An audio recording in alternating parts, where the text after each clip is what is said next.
Hey everybody, how's it going? I hope you're having a lovely Saturday afternoon, or at least a better Saturday afternoon than Karen Glenn. Today we are going to be discussing the hypocritical, disrespectful, and disgusting manner within which Judge Naida Samaj treats people. This judge, in my opinion, is a disgrace to her robe and the institution for which she serves, for not just the disrespectful manner within which she deals with people, but the hypocritical way that she applies her own policies and how she runs her courtroom. Naida Samaj is a criminal court judge in New York City, covering the Bronx, a place that at one point in time I used to call home. What happened here? You had a man who was serving a sentence in prison because he had pistol whipped somebody and shot them in the back several times. He was released on parole.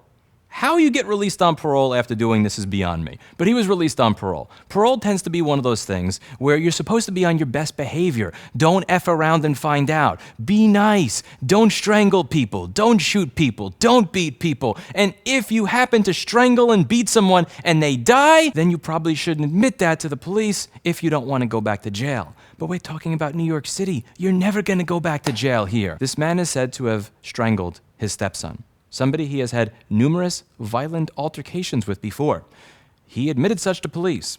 The evidence here is strong. This defendant admitted in a Miranda interview the evening of his stepson's death that he wrapped his arms around the stepson's chest and ribcage, forcing his head downward while wrapping his legs around the stepson's midsection and held him there. The medical examiner who performed the autopsy found injuries consistent with this narrative, including full death, hemorrhaging around his neck and underarms, contusions to the head, and scratches to the throat. It is the opinion of the medical examiner that this defendant would have had to maintain this hold for several minutes until the stepson lost consciousness and died.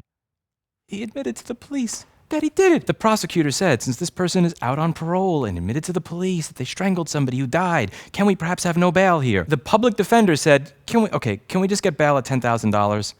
The judge said, no, never mind, no bail. You're out. We trust you to come back. No problem. Who cares about parole? Who cares what you admitted to the police? And to be clear, I'm not saying that people should be considered guilty until proven innocent. We have a presumption of innocence in the United States of America. That being said, if you are out on parole and you just admitted to the police that you strangled somebody, maybe, just maybe, it would be a good idea to not set bail at $0. And all the mother wanted at the arraignment was the opportunity to see the person that killed her son.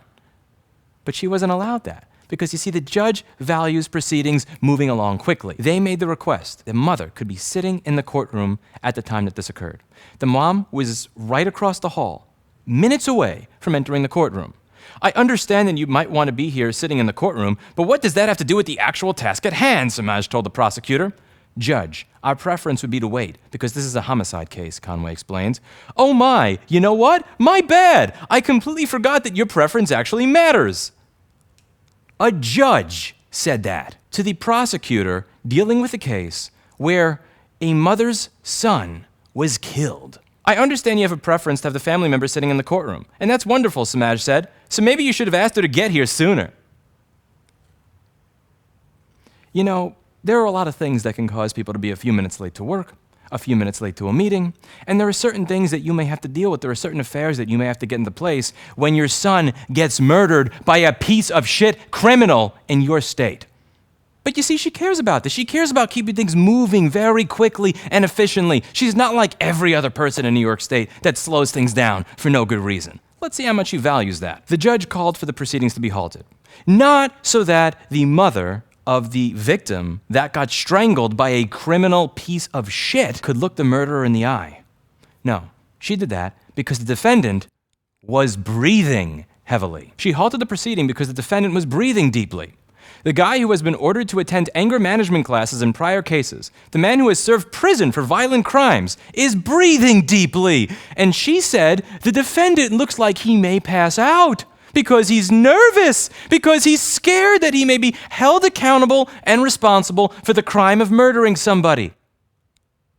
So we're going to halt the proceedings for the defendant. Not only that, out, no bail, nothing.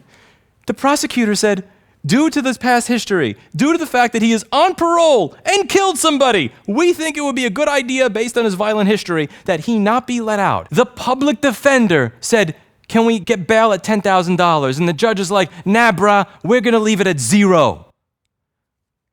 At one point, this judge was even reported to say, referring to the defendant, we got to see what we can do for him. What can we do for him? Not, what can we do for the grieving mother, who does not have a long criminal record of violently beating people? What can we do for the defendant, who does have a violent criminal record, including prison time for beating people, who is on parole, who has been arrested, who has confessed to strangling a minor? If you are a criminal piece of shit, the judge in New York City looks you straight in the eye and says, "We gotta do what we can for you." If you are a grieving mother, you hear, and I quote, "Oh my, you know what? My bad. I completely forgot that your preference actually matters." This judge is a fucking disgrace, not just to her robe, not just to her institution for which she supposedly serves, but to humanity in general. I treat customers that curse me out and leave one-star reviews better than she treats people who have just had their child slaughtered. Think about that for a moment. Think about the fundamental problem that we're getting at when it comes to New York City.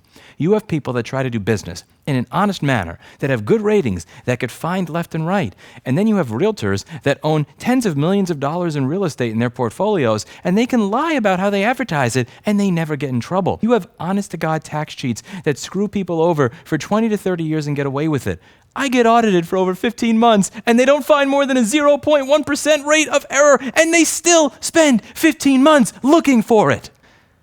You have people that want to defend themselves against violent felons, people that are upstanding members of the community that run businesses that allow people to eat and to have products in their homes that they need to run their lives. When they want to defend themselves against a criminal piece of garbage that has a violent felony history, who gets arrested? Who gets put in jail? The person who defended himself. New York City always simps for the criminal. They always simp for the con man. And they always screw over the person who is just trying to do their best to be a productive member of society. The grieving mother? You think your preference actually matters? The criminal? We got to see what we could do for him. What can we do for him? You have this case where you have a mother who is grieving her dead child, who is killed by a proven criminal who has been to prison for violent crimes. She's a minute late to the proceeding, and you hear, and I quote, "I completely forgot that your preference actually matters." You have a defendant who has a history of violent crime and has been to prison for committing violent crimes, who confessed to this one.